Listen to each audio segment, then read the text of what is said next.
ফেনী জেলাতেই আমাদের আমাদের কুমিল্লা জেলার যে 6টা কুমিল্লা এরিয়ার 6টা জেলাতে আমাদের প্রায় 65টা জায়গায় আমাদের সেনাবাহিনী ডেপ্লয়েড আছে এবং আমরা সেখানে সেনাবাহিনীর সদস্যরা উদয়াস্ত পরিশ্রম করছে সকলের আস্থা ফিরিয়ে নিয়ে আসার জন্য, পুলিশ বাহিনীর আস্থা ফিরিয়ে নিয়ে আসার জন্য এবং জনগণের নিরাপত্তা বিধানে।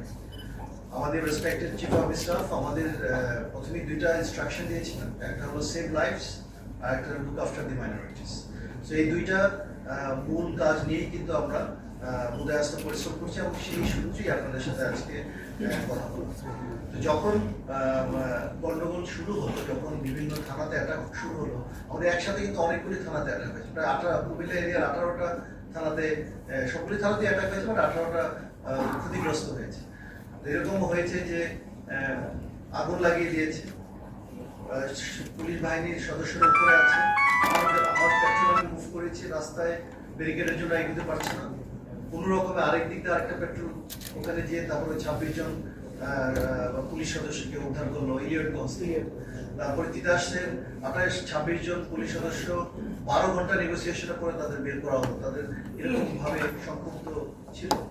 আমরা যেখানে যেভাবে পেরেছি আমরা পুলিশ সদস্যদের উদ্ধার করেছি, আমরা যেখানে ডিস্ট্রেস কল পেয়েছি, কোনো কেউ যদি সবার দ্বারা আক্রান্ত হয়ে থাকে আমরা গিয়েছি এবং তাদের উদ্ধার করার চেষ্টা করেছি এবং আমাদের এই চেষ্টা অব্যাহত থাকবে। আমরা প্যাট্রিয়টিক ফোর্স, আমরা এই দেশের জন্য, আপনাদের জন্য, এই দেশের ভূমির জন্য আমরা সবসময় আছি। এখানে কোনো মুসলমান, হিন্দু, বৌদ্ধ, খ্রিস্টান নাই, আমাদের কাছে সবাই আপনারা অত্যন্ত গুরুত্বপূর্ণ এবং আমি আমাদের সর্বোচ্চ চেষ্টা দিয়ে চেষ্টা করব আপনাদের জানমাল রক্ষা করার জন্য। এটা আমাদের ওয়াদা এবং আমরা এটা করে ছাড়বো ইনশাআল্লাহ। লাস্টে শুরু আমি বলতে চাই, ফেনীতে এটা সবচেয়ে বেশি জরুরি। এটা আমি আমার লাইন থেকে অলরেডি আমি অন্তত কর্তৃপক্ষকে এই বিষয়টা জানিয়েছি। ইভেন বৈধ অস্ত্র অনেকে হয়তো জমা দিতে চাচ্ছেন বা চান, সেটাও কিন্তু আমরা প্রসিডিওর আছে, এটা আমরা স্বরাষ্ট্র মন্ত্রণালয়কে আমি অবহিত করেছি যে এই বিষয়ে আমাকে নির্দেশনা দিলে আমরা কঠোরভাবে এই ব্যবস্থাটা আমরা নিতে পারবো। আর হতে হবে এবং আমাদের এখন একত্র হয়ে আমাদেরকে কাজ করতে হবে। কি জন্য কাজ করতে হবে? কারণ এই মুহূর্তে সবচেয়ে বেশি যেটা হচ্ছে আইন শৃঙ্খলাটা রক্ষা করা। আইন শৃঙ্খলা রক্ষা করার জন্য কিন্তু আপনারা এখানে যারা আছেন, বাইরে যারা আমাদের রাজনৈতিক নেতৃবৃন্দ আছেন, সবাই কিন্তু একত্র হয়ে কাজ করছে, সবাই আসতেছেন আমাদের, আমরা একত্র হয়ে এই জেলার আইন শৃঙ্খলা রক্ষা করতে চাই। সবাই বলছেন, আসছেন, বাট আপনারা কিন্তু কাজও করছেন, কিন্তু বিচ্ছিন্নভাবে হয়তো ওই যে যেটা বললেন টোকাইসমি বা বিচ্ছিন্নভাবে কেউ চেষ্টা করছে, এই চেষ্টাটা যেন কেউ করতে না পারে, সেই জন্য আমাদের সবাইকে একসাথে কাজ করতে হবে। মানে আমরা বলতে চাচ্ছি যে এই নিরাপত্তা কমিটি যেটা হবে এটা ইনক্লুসিভ, ইন্টিগ্রেটেড একটা কমিটি হবে যাতে সবার রিপ্রেজেন্টেশন থাকে। তো এর মধ্যে আপনারা যেটা করবেন, আপনাদের যদি কোনো গ্রিভেন্স থাকে, কোনো ধরনের কমপ্লেইন থাকে, এই নিরাপত্তা কমিটির হেল্প আপনারা নিতে পারেন।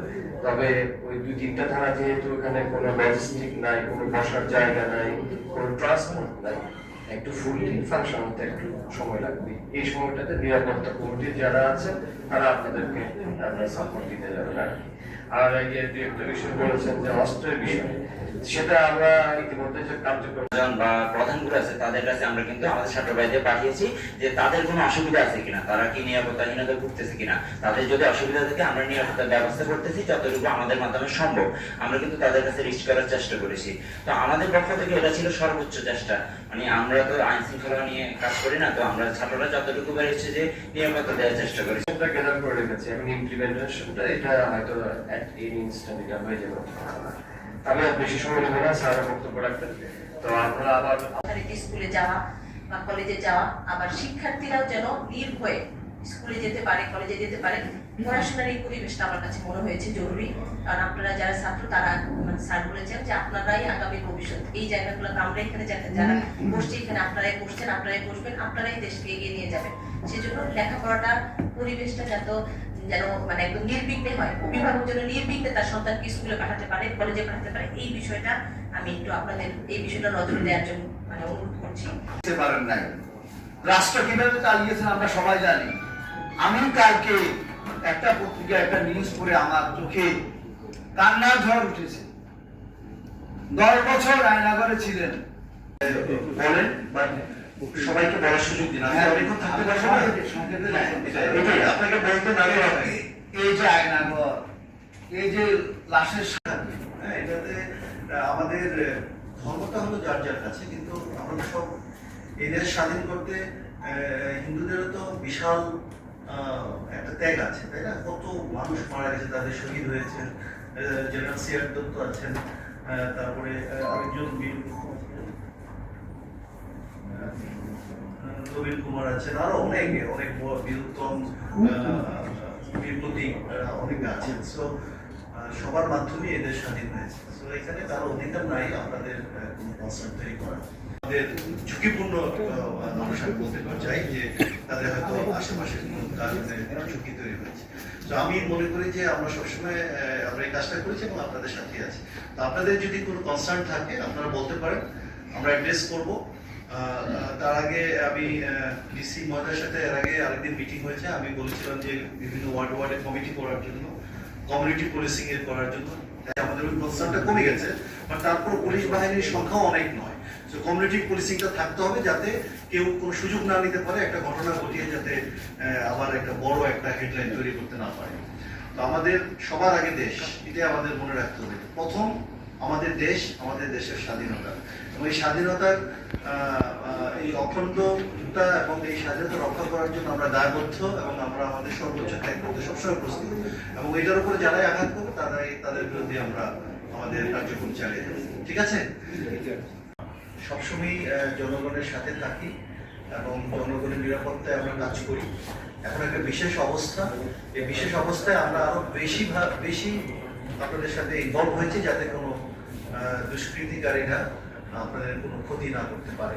এই জন্য আমাদের পুরো জেলাতে প্রায় 65টা জায়গায় আমাদের ডেভেলপমেন্ট হয়েছে, প্রতিটা জায়গায় আমাদের সৈনিকরা কাজ করছে, এবং আমাদের একটা মূল লক্ষ্য হলো যাতে যারা সমাজের যারা একটু ঝুঁকিপূর্ণ সম্প্রদায়, তাদের উপরে যেন কোনো প্রেশার ক্রিয়েট না করা হয়, এটাই কিন্তু আমাদের লক্ষ্য। এবং আমি আলহামদুলিল্লাহ বলতে চাই যে কুমিল্লা জেলাতে আমাদের এই ধরনের ঘটনা খুবই কম ঘটেছে, এবং যেগুলি ঘটেছে এগুলি বেশি ব্যক্তিগত রেশারেশির জন্যই হয়েছে, ওইরকম ভাবে হয়নি। আর এটা হওয়ারও কথা না, কারণ আমাদের এই দেশ আমাদের সবার, এটা কারো বলা যাবে না যে ওরা মাইনরিটি এরা মেজরিটি, আমি তা মনে করি না। আমি যখন ছোট ছিলাম আমার গ্রামের পাশের